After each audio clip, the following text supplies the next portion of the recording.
Welcome to the Hound Talk podcast. We're here to talk everything hounds, specifically when it comes to big game. Mountain lions, bears, and bobcats. Along with the game we pursue, we're going to talk about the dogs we run and the families behind them. Enjoy some good conversation between houndsmen as we dive into what makes us live this life we live and how it all started. I'm your host, Dustin Clark.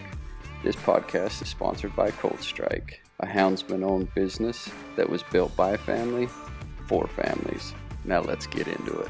What's going on, guys? We're back with another episode of the Hound Talk podcast, and today I got the one and only Nasty Jack with me.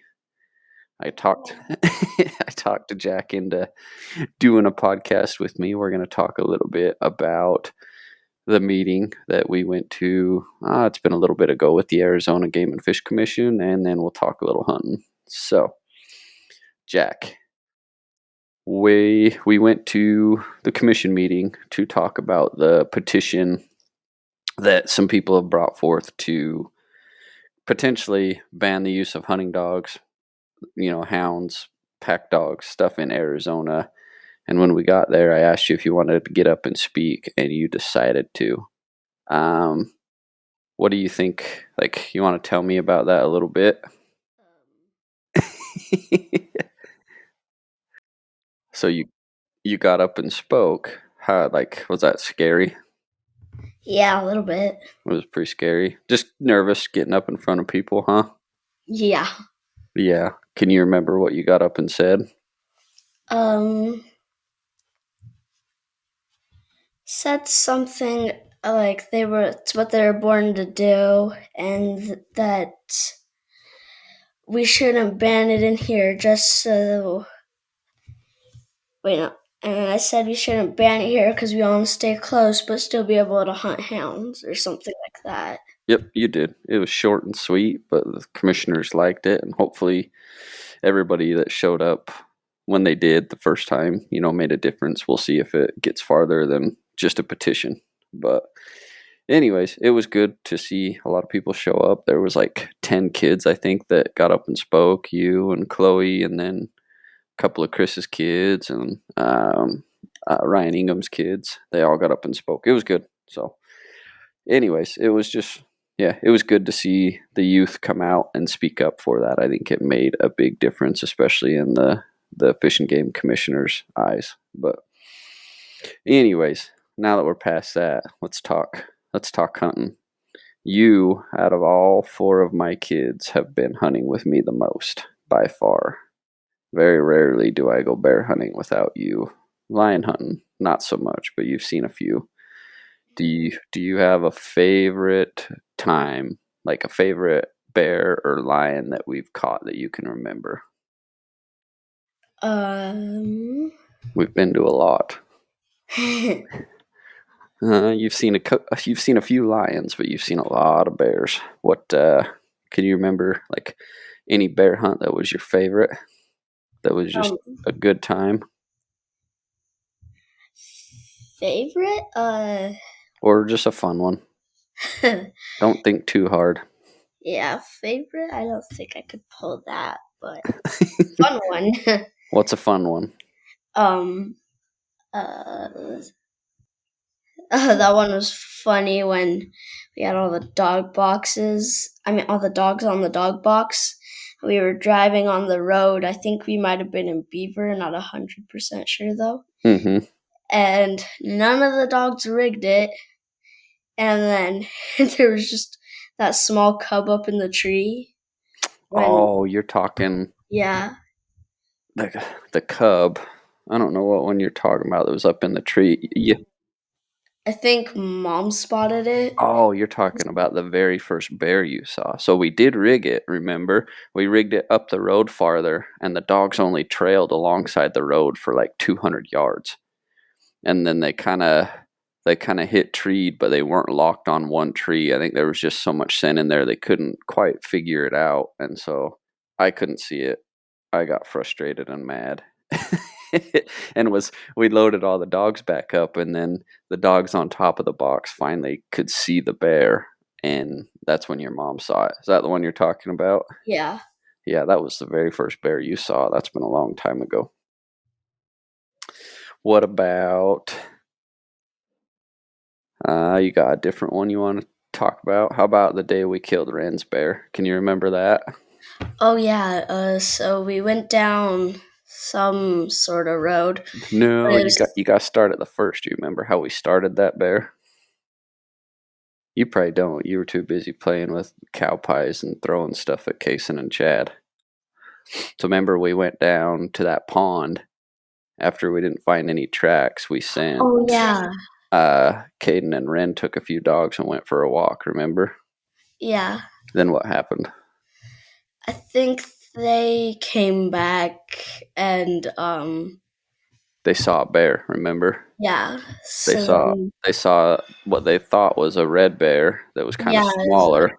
they thought it was a sow that was like kind of reddish colored in Yes. there. So we decided to run it anyway, just to catch a bear, right? Yeah, and then So we poured all the dogs to them once they got it started, and then we left. Then you can tell your part.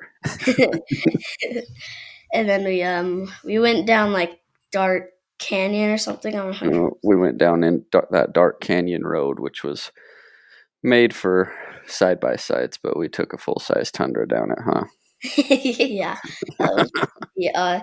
We were going down, and then there's just this big rock. So we're like, "Do, do, do, do, do, do, do, do, do, do." And then we finally was able to get down the whole thing. Got down there, and it was actually a kind of a nice road at the bottom where it was all flat. Yeah. Do you remember what we found once we got to the bottom? Oh yeah, it was a big track. Yeah, that's when we realized that the dogs had switched from that sow to a big boar, huh? Yeah.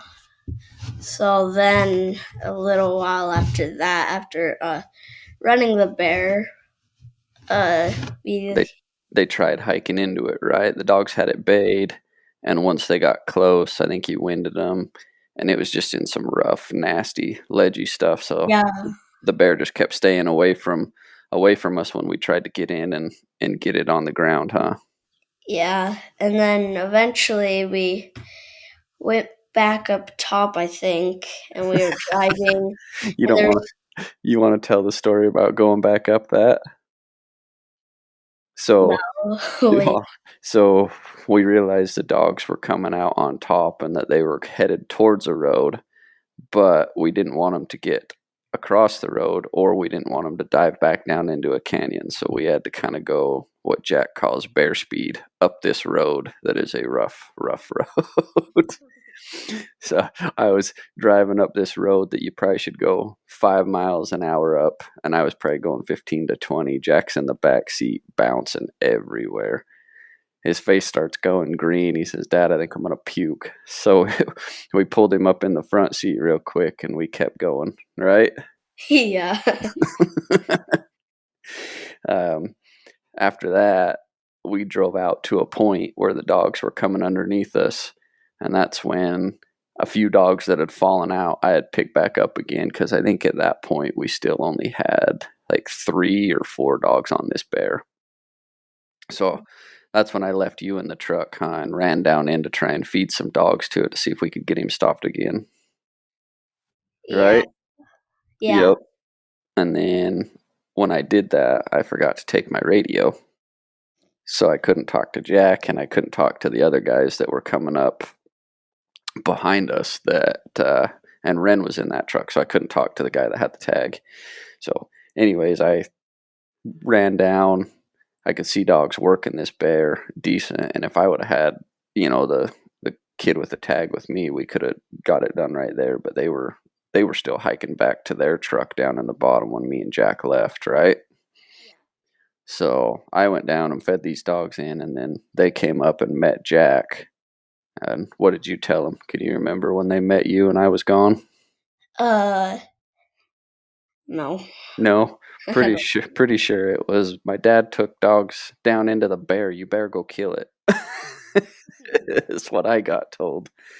So, and somewhere in crossing when I was coming back up, because I didn't have a radio and I wanted to get Jack in there, they passed me on their way down because Caden had another one of our GPSs so they could see where the dogs were. So Caden and Ren got down in front of the bears. The dogs were just fighting it and baying it down this canyon. They hit a big water hole. The bear was getting water. The dogs were baying him in the water, and as he left the water, he came down kind of this narrow slot canyon. And luckily, Caden and Ren were able to get in just above him. And as he came out of the trees, Ren thumped him right there, huh? Yeah. One Yeah. part I remember is that there wasn't a smoke when we hiked in after he Yeah. Oh, shot it. Smoke ran off. yeah. Well, smoke don't like gunshots, huh? But can you remember the radio conversation when that happened? Because you and I were up top with Renan's dad, waiting to see if they got in front of the bear or if we were going to have to try and get around on the other side of this canyon. So Caden and Renan were down trying to get the bear. you can you can't say that you can't say that word on here, okay? Anyways, we were we were sitting up at the truck just kind of waiting, radio silence while they were trying to get in front of this bear. And then can you remember what happened? Yeah. Okay, you can tell the story, you just can't say that word. So there was, like my dad said, complete radio silence, and then there's just a gunshot, and then next thing you hear my dad come over the radio. No. What did Caden say? Caden. Yeah, he came over the radio first and said what? Um. Bear down. Oh, bear down. Oh, I don't remember that part, but Yeah. What did I say? you, I think might have yelled the F word, and yeah. I did, huh? Over the whole radio. We were pretty excited, huh? Yeah. So it was pretty cool. So after that, we got our packs on and headed down this canyon, and it was steep. Like where this bear was headed was into a deep hole, and luckily they got it stopped where they did. But it was from the truck, it was nothing but straight down 3/4 of a mile to a mile to where this bear was, and it was thick. But so we were on our way down there, making our way in, and once we got there, we realized that the bear was just a straight black bear. We hadn't. I mean, I had seen it on the ground with the dogs, and I could tell it was a darker bear, but I didn't realize it was just straight black. There was no white. Didn't even have a brown muzzle. The muzzle was all black too. It was a little different. Yeah. So we got down there, got the dogs all rounded up, finally got Smoke to come back. And we sent a couple guys back up to the truck with the dogs while me and Jack and a couple others skinned it, right? Yeah. Once we got it skinned, we headed out. And you remember what you found on the way out? Might have been a deer antler. Oh, it was an elk antler, huh? Just a little one. Yep. So, but Jack made the trek in and out, and that was probably like 3 years ago. You were probably only 8 or 9 when you did that, and you stayed right with us the whole time. Mm-hmm. Yeah, you remember who had to carry the bear out? Um, me and yeah. Caden had to carry it, huh? Ren was being a wuss. Yeah. Plus, at some point, might have weighed him down. He would have went wee back all the way down. Yep. But we had a good time with some friends that trip, huh? You know, Yeah. oh, Uncle Chaw was there. Yeah, we had lots of good bear hunts with Chad and his boys, and Eric was even there a few days, and Kason was there. Not the day we killed it, but we caught quite a few bears the next trip after that back, because this was over on the San Juan, huh? Yeah. So the next trip is when Mom and your sisters came, and we all spent like 4 days, 5 days camping with Mason and Lexi, right? Yeah, that's when. Yeah, we ended up catching. I think we caught like 5 or 6 more bears that trip. Remember the day that the dogs split and we caught 2 bears? We all hiked down into the one tree, and that was when Eric came, and Mom and Mason and Lexi and their kids. Remember? And then after we came back up, you went back to camp with Lexi, and me and Mom and Ella hiked into the other tree where Waylon was. Remember, it was just Waylon and Thor and Tug that were at that tree. Because the first tree is the one that the bear almost jumped on Mom. Oh, I remember that. Yeah, your mom about Peter Pants, huh? When that bear come down and launched right over top of her as we were trying to pull dogs off. Yep. Okay. How about you've been to like 3 or 4 lion trees? Can you remember which one was probably your favorite? The easiest one, probably. No, uh, well, this one might have been the easiest one, but I don't think so. But me and my dad were lion hunting not too far from where we lived. Oh, you're gonna We get out tattle there. them. Yeah. Yeah, we get out there, and then we collar up all the dogs because we found a nice lion track that they rigged. My dad goes in to grab the GPS, and then crap, forgot the GPS. So he called my mom to meet us somewhere in the middle to bring him the GPS. Got that GPS, came back, and then released the dogs to trail it. And I think Yeah. we still caught it. Yeah, we that was the first lion you ever saw, was that one. Remember, we didn't even get up early. We didn't leave the house till like 8 o'clock. Yeah. Yeah, it was just on a day that we weren't in a hurry to get out of there. We went and checked a road that not too many people check, and we had just a fresh female track that had crossed. And Jack's right, I forgot my GPS. Luckily, we were only like 15, 20 minutes from the house, so Amanda came and met us. Got the GPS, and the sad thing is we didn't even need it, huh? We cut these dogs loose. Jack gets them going on the track, and 500 yards later, popped up treed. Like we could still hear them from the truck where they treed. So we we hiked in.